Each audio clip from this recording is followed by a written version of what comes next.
Hello ஆஸ்பரண்ட்ஸ், இந்த வீடியோவில் நம்ம ஜாகிரஃபியில் ஒரு இம்பார்ட்டண்ட்டான டாபிக் வந்து பார்க்கலாம். என்ன டாபிக் அப்படின்னு பார்த்தீங்கன்னா, மேஜரான போர்ட்ஸ், இந்தியாவில் இருக்க முக்கியமான துறைமுகங்கள் என்னென்ன அப்படின்னு பார்க்கலாம். இந்தியாவில் மொத்தம் இப்போதைக்கு எத்தனை முக்கியமான துறைமுகம் இருக்குது அப்படின்னா 12 மேஜர் போர்ட்ஸ் இருக்குது. 12 மேஜரான போர்ட்ஸ் வந்து என்னென்னா இந்தியாவில் இப்போதைக்கு இருக்குது. மைனரான போர்ட்ஸ், சின்ன சின்ன போர்ட்ஸ் வந்து என்னென்னா கிட்டத்தட்ட 200க்கும் மேலே வந்து என்னென்னா மைனர் போர்ட்ஸ் வந்து இருக்குது. சிறு துறைமுகங்கள் வந்து என்னென்னா ஒரு 200 வந்து இருக்குது, 200க்கு மேலே. ஓகேவா? ஏன்னா இந்தியா வந்து என்னது ஒரு பென்னின்சுலான்னு சொல்லுவாங்க, தீபகற்பம் அப்படின்னு. தீபகற்பம்னா 3 பக்கமும் என்னென்னா கடல் சூழ்ந்த ஒரு நாடு. அதனால் கடலோர பகுதிகள் நிறையா இருக்குது. அதனால் துறைமுகங்கள் மூலயமா வந்து என்னென்னா நம்ம என்ன பண்ணுறோம், நம்ம நாட்டில் ஏற்றுமதி இறக்குமதிலாம் அதுக்கே வந்து யூஸ் பண்ணிக்கிறோம். ஷிப்பிங் மூலயமா நம்ம ஏற்றுமதி இறக்குமதி பண்ணுறதால நம்மளுக்கு காஸ்ட் ரொம்ப எஃபெக்டிவாக இருக்கும், காசு வந்து ரொம்ப கம்மியாகும். எல்லாமே நம்ம வந்து என்னென்னா ஏர்வேஸ் வழியாகவே செஞ்சுட்டு இருந்த வான வழியாலே வந்து என்னென்னா நம்ம இம்போர்ட் எக்ஸ்போர்ட்லாம் பண்ணோம் அப்படின்னா காசு வந்து அதிகமாகும். ஓகேவா? அதனால் வந்து என்னென்னா நம்ம ஷிப்பிங் வச்சு யூஸ் பண்ணிகிட்ருக்கோம். இந்த 12 முக்கியமான துறைமுகங்கள் என்னென்ன அப்படின்னு பார்க்கலாம்.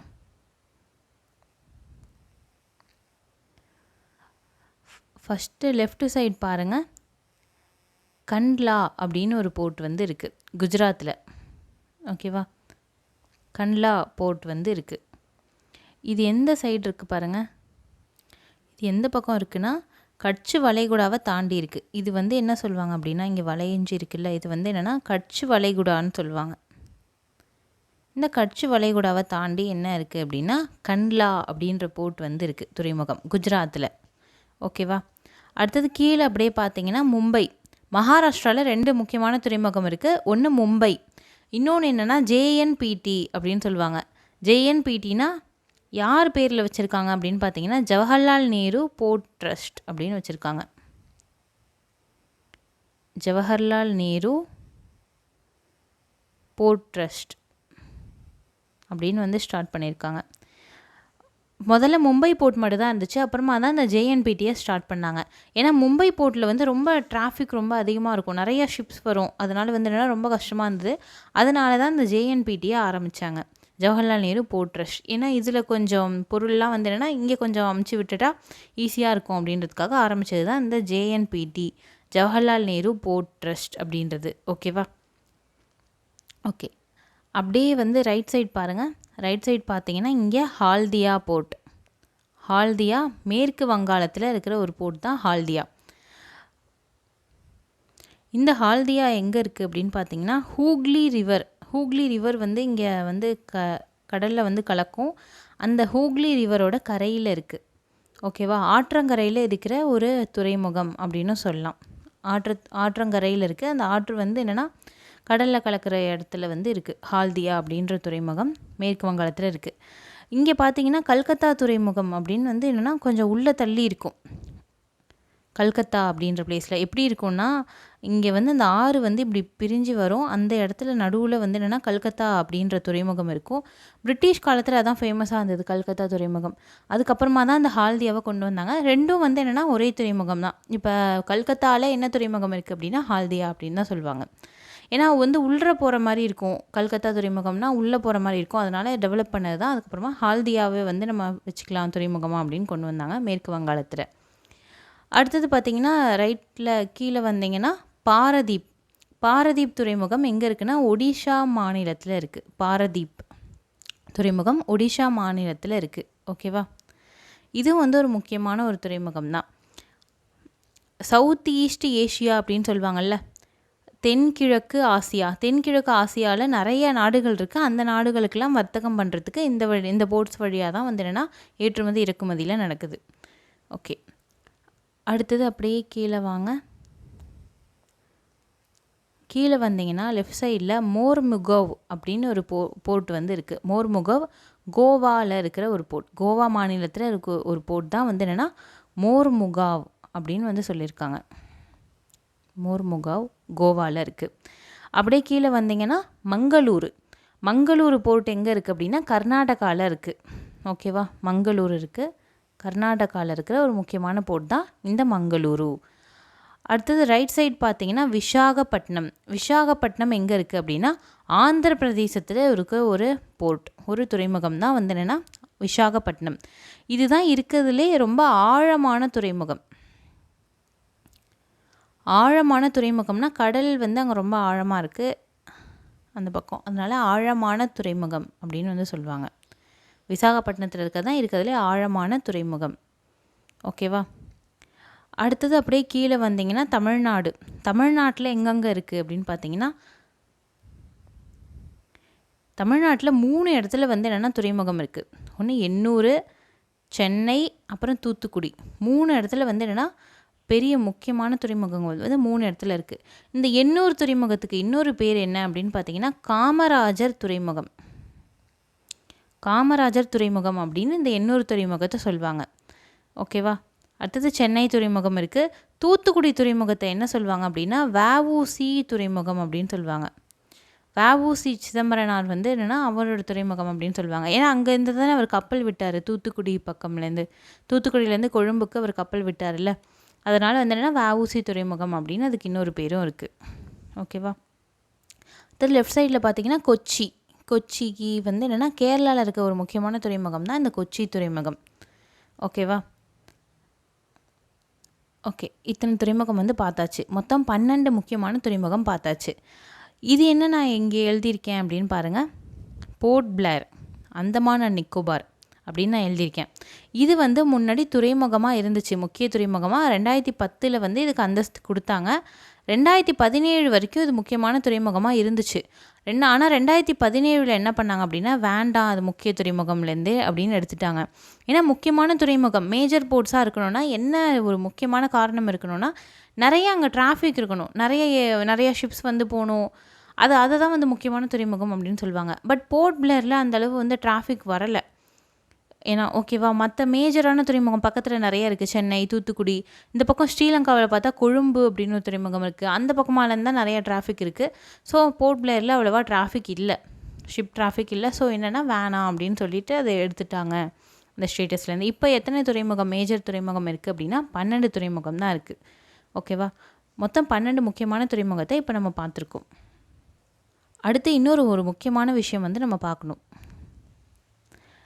என்னென்னா இந்த சென்னை துறைமுகம், அப்புறம் இந்த எண்ணூர் துறைமுகம், அப்புறமா நம்ம மேலே ஒன்று பார்த்தோம்ல ஜேஎன்பிடி அப்படின்னு மகாராஷ்டிராவில், இந்த 3 துறைமுகமும் என்ன அப்படின்னு பார்த்தீங்கன்னா ஆர்டிஃபிஷியலாக க்ரியேட் பண்ணப்பட்ட ஒரு துறைமுகம். அதாவது என்னென்னா மனிதனால் மனிதன் வந்து என்ன பண்ணுறான், நம்மளே வந்து என்னென்னா ஒரு துறைமுகமாக அது உருவாக்கியிருக்கும். அதுக்கு முன்னாடி வந்து என்னென்னா நேச்சுரல் துறைமுகம், இயற்கை துறைமுகமாக அது இல்லை.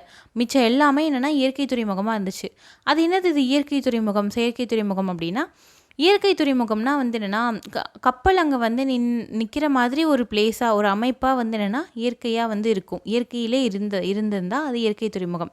கப்பல் அங்கே வந்து நிற்கிற மாதிரி வந்து என்னென்னா நம்மளே வந்து என்னென்னா உருவாக்கியிருந்தால் அது வந்து செயற்கை துறைமுகம். அதாவது துறைமுகம்னா அந்த இடத்துல எப்படி இருக்குன்னா கடல் அலை வந்து என்னென்னா வேகமாக வந்து அலை கரையில் வந்து மோதக்கூடாது, அந்த மாதிரி இருக்கணும். அந்த மாதிரி இடத்துல தான் வந்து இன்னும் துறைமுகம் அமைக்க முடியும். ஏன்னா வந்து அங்கே வரிசையில் கப்பல் நிப்பாட்டியிருப்பாங்கல்ல, ரொம்ப கஷ்டமாக இருக்கும் கடல் அலை ரொம்ப அதிகமாக இருந்துச்சுன்னா. அந்த மாதிரி பிளேஸ் நேச்சுரலாகவே அமைஞ்சிருந்தா அது வந்து இயற்கை துறைமுகம்.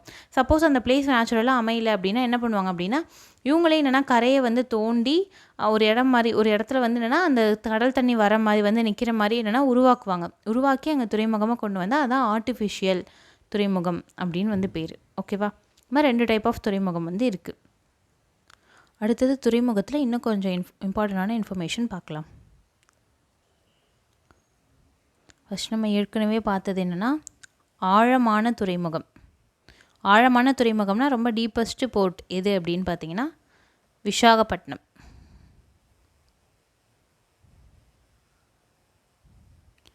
இதுவே பெரிய துறைமுகம், இந்தியாவிலே பெரிய துறைமுகம் எது அப்படின்னு பார்த்தீங்கன்னா மும்பை துறைமுகம் தான் இருக்கிறதுலே பெருசு.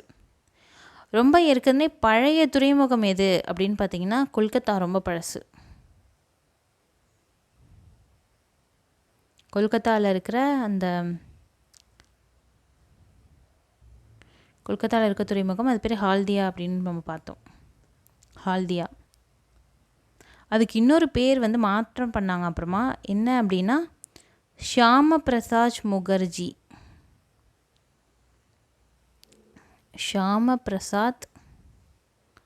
முகர்ஜி அப்படின்ற பேர் வந்து மாற்றம் பண்ணாங்க. ஷியாமா பிரசாத் முகர்ஜி ஹால்தியா துறைமுகம். ஓகேவா? ஓகே, இப்போ துறைமுகம் ரிலேட்டட் வந்து மேக்ஸிமம் எல்லா இன்ஃபர்மேஷனும் பார்த்தாச்சு. ஓகே, ஆசியாவிலே மிகப்பெரிய துறைமுகம் என்ன, இல்லை வேர்ல்டுலே மிகப்பெரிய துறைமுகம் என்ன அப்படின்னா எந்த துறைமுகம்னா ஷாங்காய் துறைமுகம். சாரி, இந்த ஷா வராது, ஷாங்காய் துறைமுகம். ஷாங்காய் துறைமுகம் எங்கே இருக்குது அப்படின்னா சீனாவில் இருக்குது. சீனாவில் இருக்க ஷாங்காய் துறைமுகம் வந்து உலகத்திலே வந்துன்னா அதிகமாக ஏற்றுமதி இறக்குமதி அங்கே தான் நடந்துகிட்ருக்கு. ஓகேவா? அடுத்து பார்த்திங்கன்னா டிரான்ஸ்ஷிப்மெண்ட் அப்படின்னு ஒரு வேர்டு வந்து சொல்லுவாங்க துறைமுகத்தை பொறுத்தவரையும். டிரான்ஸ்ஷிப்மெண்ட் அப்படின்னா ஒரு கப்பல்லேருந்து இன்னொரு கப்பலுக்கு வந்து மாற்றுறது. கப்பல்லேருந்து கப்பலுக்கு மட்டும் இல்லை, கப்பல் டு கப்பலாக இருக்கலாம், இல்லை கப்பல்லேருந்து ஏதோ ஒரு ஊர்தியாக இருக்கலாம், ஏதோ ஒரு டிரான்ஸ்போர்ட்டு, ரயிலாக இருக்கலாம், பஸ்ஸாக இருக்கலாம், இது வேணால் இருக்கலாம். கப்பல்லேருந்து ஏதோ ஒரு ஊர்திக்கு மாற்றுறது தான் டிரான்ஸ்ஷிப்மெண்ட். ஏன் இந்த டிரான்ஸ்ஷிப்மெண்ட் வந்து இந்த வார்த்தை வந்து எதை குறிக்குது அப்படின்னு பார்த்தீங்கன்னா, இப்போ இங்கே இந்தியா இருக்குதுன்னு வச்சுப்போம். இங்கே இந்தியா வந்து இருக்குது, இங்கே வேறு நிறையா கண்ட்ரிஸ் இருக்குது. மியான்மர் இருக்குது, லாவோஸ், வியட்நாம், கம்போடியா, நிறையா கண்ட்ரிஸ் வந்து இருக்குது. இந்த பக்கம் பார்த்திங்கன்னா சிங்கப்பூர், வேறு மலேசியா இருக்கும், இந்த பக்கம் இந்தோனேஷியா, அது மாதிரி போயிட்டே வந்து நிறையா கண்ட்ரிஸ் வந்து இருக்குது. இந்த பக்கம் பார்த்திங்கன்னா யூஏஇ, சவுதி அரேபியா, இந்த மாதிரி முஸ்லீம்ஸ் கண்ட்ரிஸ்லாம் வந்து இருக்குது. ஓகேவா? இப்போ இங்கேருந்து வந்து இந்த யூஏஇலேருந்து ஒரு ஷிப்மெண்ட் வருது அப்படின்னா இது நேராக அங்கே போகாமல் நேராக வந்து என்னென்னா இங்கே வந்து மும்பை போர்ட்டில் இறங்கிட்டு மும்பையிலேருந்து திரும்ப கனெக்ட் பண்ணி அங்கே போச்சு அப்படின்னா இதுதான் டிரான்ஸ்ஷிப்மெண்ட். ஒரே ஷிப்பில் போகாமல் வேறு ஊர்தியில் வந்து போகுது. சப்போஸ் இது மாதிரி இங்கேருந்து போகாமல் இதுவும் இல்லாமல் மும்பையிலேருந்து என்னென்னா அங்கே போகிறதுக்கு ஷிப்பே இல்லை, மும்பையிலேருந்து இப்போ இந்தோனேஷியாவுக்கு போகணும் அப்படின்னு வச்சுக்கோங்களேன், மும்பையிலேருந்து இந்தோனேஷியா போக ஷிப்பே இல்லை அப்படின்னா என்ன பண்ணுறது அப்படின்னா சென்னையிலேருந்து ஆனால் போக ஷிப் இருக்குது அப்படின்னா என்ன பண்ணுவாங்கன்னா இந்த மும்பையிலேருந்து இந்த சென்னை வரைக்கும் என்னென்னா வேறு ஏதாவது ட்ரெயின்லேயோ இதுலேயோ எடுத்துகிட்டு போயிடுவாங்க. அதுக்கப்புறமா என்ன பண்ணுவாங்க அப்படின்னா சென்னையிலேருந்து எடுத்துகிட்டு போவாங்க இந்தோனேஷியாவுக்கு. அது மாதிரி வந்து என்னென்னா டிரான்ஸ்ஷிப்மெண்ட்னால் ஒன்றும் இல்லை, ஒரே டிரான்ஸ்போர்ட் வந்து என்னென்னா ஒரே ஷிப்பில் ஏற்றி அனுப்பாமல் டெஸ்டினேஷனுக்கு வேறு ஊர்தியில் போகுது, வேறு டிரான்ஸ்போர்ட் மூலயமா போய் சேருது டெஸ்டினேஷனுக்கு. இதான் வந்து டிரான்ஸ்ஷிப்மெண்ட் அப்படின்னு சொல்லுவாங்க.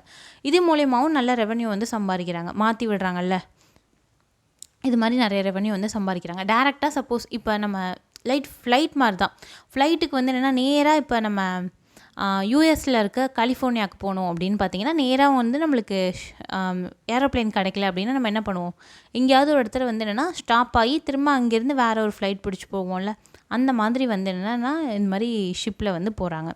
ஓகேவா? ஓகே, இந்த வீடியோவில் நம்ம 12 முக்கியமான போர்ட்ஸ் வந்து பார்த்தோம். கடைசி ஒரு போர்ட் வந்து எடுத்துட்டாங்க. அந்த போர்ட் பிளேயர் வந்து என்னென்னா இப்போதைக்கு மேஜர் போர்ட்டில் இல்லை அப்படின்னு பார்த்தோம். ஓகேவா? இந்த வீடியோவில் நம்ம போர்ட்ஸ் பற்றி ஃபுல்லாக எல்லாருமே கவர் பண்ணியாச்சு. நெக்ஸ்ட் வீடியோவில் இன்னொரு யூஸ்ஃபுல்லான இன்ஃபர்மேஷனோட நம்ம மீட் பண்ணலாம். தேங்க்யூ.